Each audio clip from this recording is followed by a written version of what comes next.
어떤 세무사들은 부동산 임대업은 이제 법인 전환을 못할 수 있다라고 말합니다.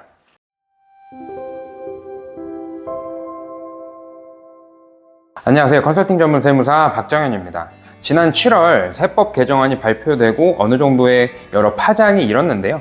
상속세 세율 완화, 상속공제액 증대 같은 관심이 가는 분야도 있지만 눈에는 안 띄는 중요한 부분도 많이 개정안으로 발표되었습니다.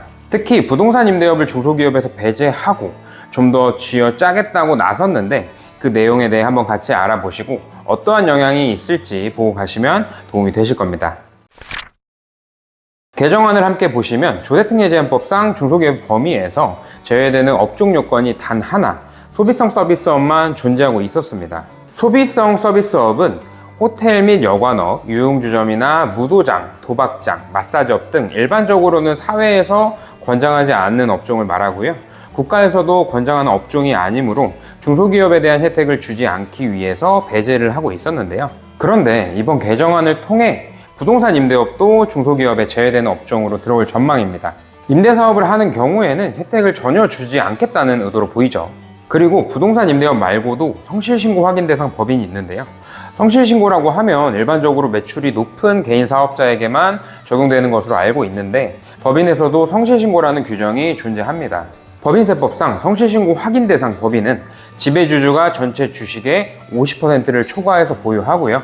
부동산 임대, 이자, 배당 등의 소득이 전체 매출액의 절반 이상이고 상시 근로자 수가 5명 미만인 소규모 법인을 말합니다. 우리가 흔히 아는 가족법인의 형태에 가깝죠. 가족끼리 주식의 대부분을 보유하고요. 직원이라고 해봤자 시설 관리하는 직원만 있는 경우가 대부분이고 매출도 임대소득 뿐이니까요.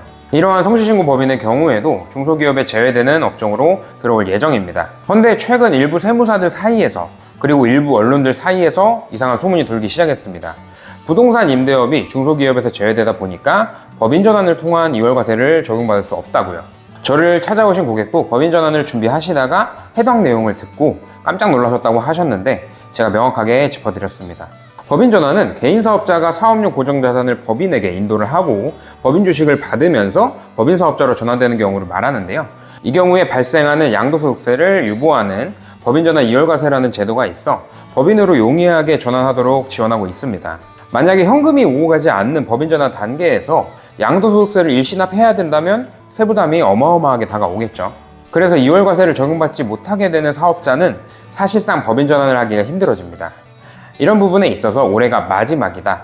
내년부터 임대업은 법인 전환이 불가능하다라고 겁을 주는 공포 마케팅을 진행하고 있는데 저는 생각이 많이 다릅니다. 법인 전환 이월과세에 대한 규정을 보면 소비성 서비스업을 경영하는 경우에는 제외하고 있죠. 그런데 중소기업이 아닌 법인에 대한 내용은 없습니다. 그렇기 때문에 부동산 임대업이 중소기업에서 빠지더라도 무관하고요. 간혹 착각하는 점이 법인 전환의 업종 제외 요건과 중소기업의 업종 제외 요건이 소비성 서비스업으로 동일하다는 점인데 그렇기 때문에 법인 전환에서도 제외된다고 생각하는 건 큰 오류입니다. 개정안에서도 중소기업에 대한 규정만 다룰 뿐 법인 전환에 대한 업종 요건은 내용 어디에도 없습니다. 이러한 내용으로 살펴볼 때 현재 발표되어 있는 개정안 규정에 따라 부동산 임대업이 법인 전환 대상에서 제외되기에는 많이 어려우니 혼동되지 않으시기를 바라겠습니다. 또한 앞서 말씀드린 성실신고 법인에 대해 불이익인 개정사항이 있습니다. 다들 잘 아시다시피 법인세율은 보통 9%부터 19%, 21%, 24% 총 4개 구간으로 적용이 되고 있는데 성실신고 법인은 법인세율 9% 구간을 없애고요. 19%부터 적용하겠다고 합니다. 실제로 세금을 계산해보면 불이익이 될 세금은 매년 약 2천만 원 정도 됩니다. 기존 세법과 개정안을 비교한 표를 같이 보시죠. 부동산 임대업을 운영하는 법인의 과세표준은 3억 원이고요. 과세표준은 수입에서 비용 등을 공제한 금액을 말하고 세율을 곱하기 직전의 금액인데요.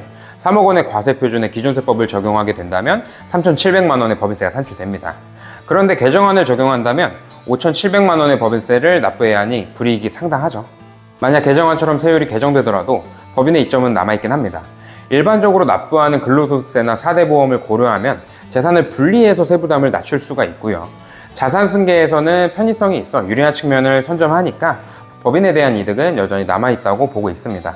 저도 개인적으로 법인을 활용하는 방안이 요즘 세금 트렌드에 적합하고 자산을 승계하기 위한 가장 적절한 방법이라고 생각합니다. 오늘은 가족법인과 관련된 세법 개정안에 대해 말씀을 드려보았는데 많은 도움이 되셨기를 바라면서 댓글에 적어드린 블로그를 참고하시면 가족법인을 활용한 컨설팅과 또 다른 해법에 대한 좋은 내용이 많이 있으니 참고하시면 절세에 많은 도움이 되리라 생각합니다. 오늘 영상이 도움이 되셨다면 좋아요와 구독, 알림 설정까지 부탁드리겠습니다. 감사합니다.